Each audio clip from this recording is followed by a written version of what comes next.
Hi, this is Dennis with Second Chance Tackle. It's time to preview some upcoming work that has shown up in my shop. A bunch of fishing reels and a lot of variety here, I'm sure.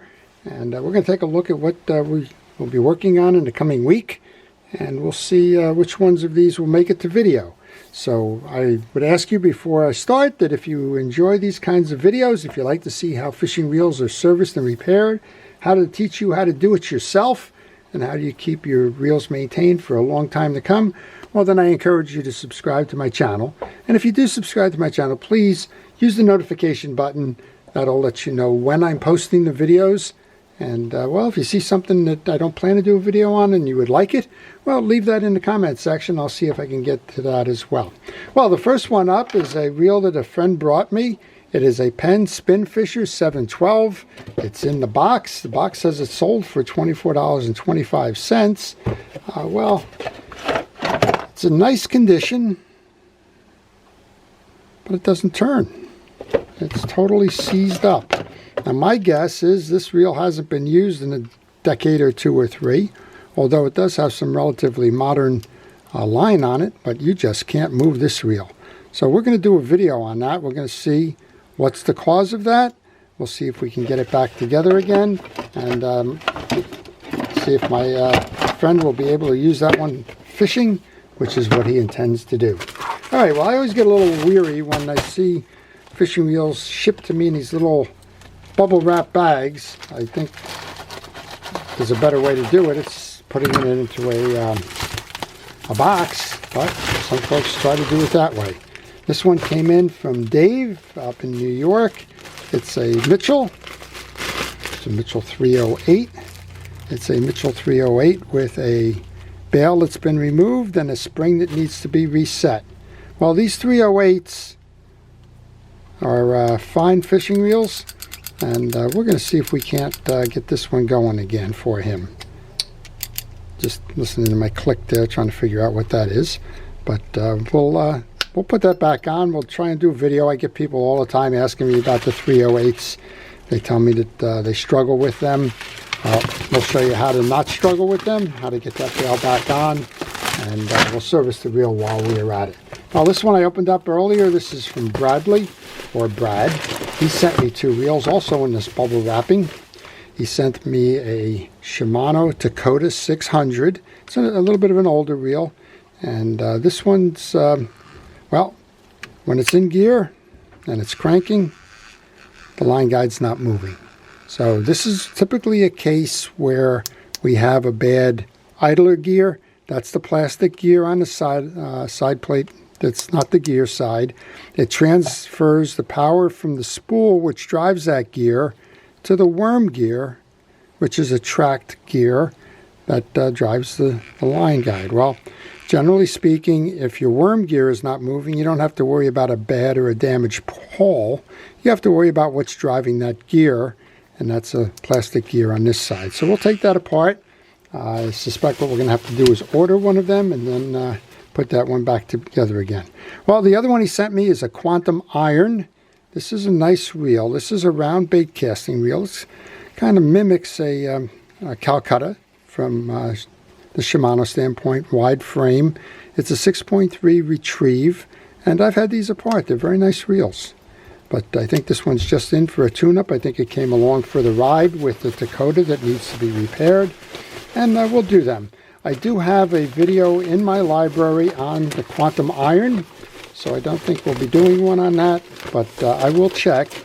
If I don't have it, I certainly have no aversion to doing that video, and we'll see what we can do to get these back out there, give them a second chance to go fishing again. Next one up then comes from James or Jim Lewis. He's in my home state of New Jersey, and I did a reel for him recently, and it looks like he's going to send me another one. All right, let's see what we got here. We got a nicely packed package of reels.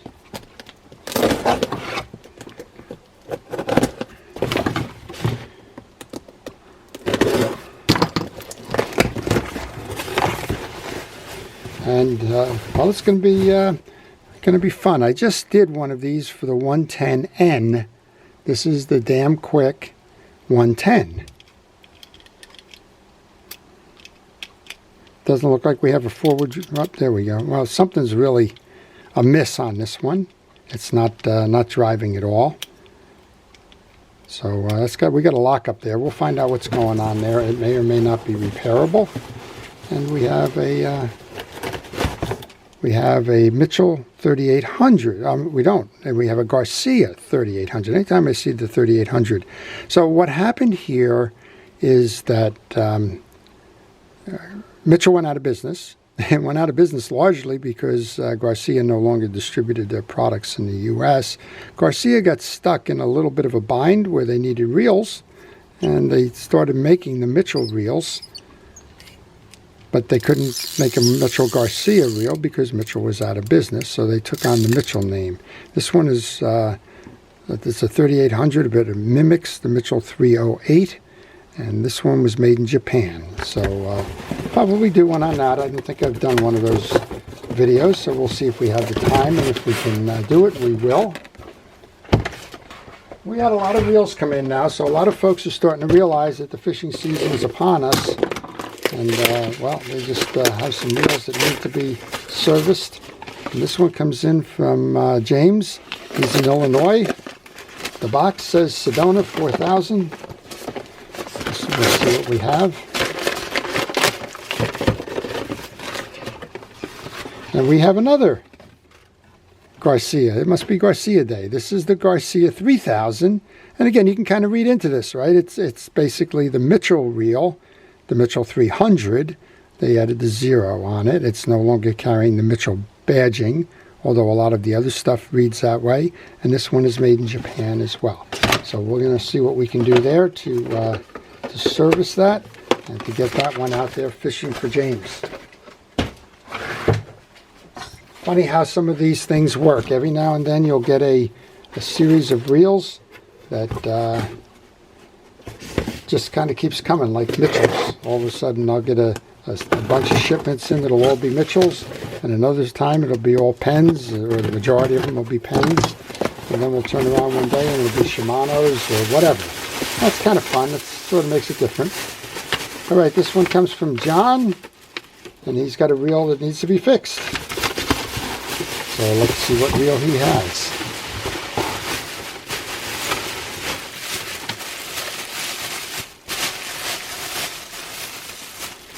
I think this is the Tikka.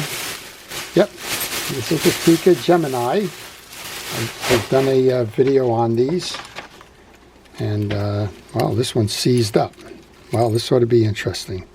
We got all kinds of mess going on here. That obviously shouldn't be like that in terms of how that goes back on. But this thing is just, well, it's locked. If nothing else, that is going to become a video on why fishing reels fail. It's always interesting to me to find out. As we started this one with that 712 spin fisher that's locked up, I always am interested in why these reels fail. And I always like to take away from that some messages about prevention. So if you know how they fail, then you know why or how to prevent them. Well, this one comes from Bobby. Bobby's he's out of Tennessee. He's sent me a lot of reels. I think maybe you've probably seen some of them in the videos. And he said, I got 4 of these reels that are a mess. And if you want to do why reels fail, videos with these, you're welcome to do that. And if you can put these back together again, I'd really appreciate it. Well, we're going to find out if we can do that or not. So this is the first one I think he's interested in. This is a 730A South Bend reel. And this doesn't bear the Gladding stamp on it. So I think that was probably after. So South Bend was acquired in 1965 by Gladding. He was a rope and twine maker, but of course also made fishing reel.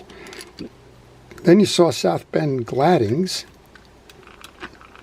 And then you saw South Bend reels, because Gladding lost. This one doesn't have an anti-reverse, so that's what the issue is there.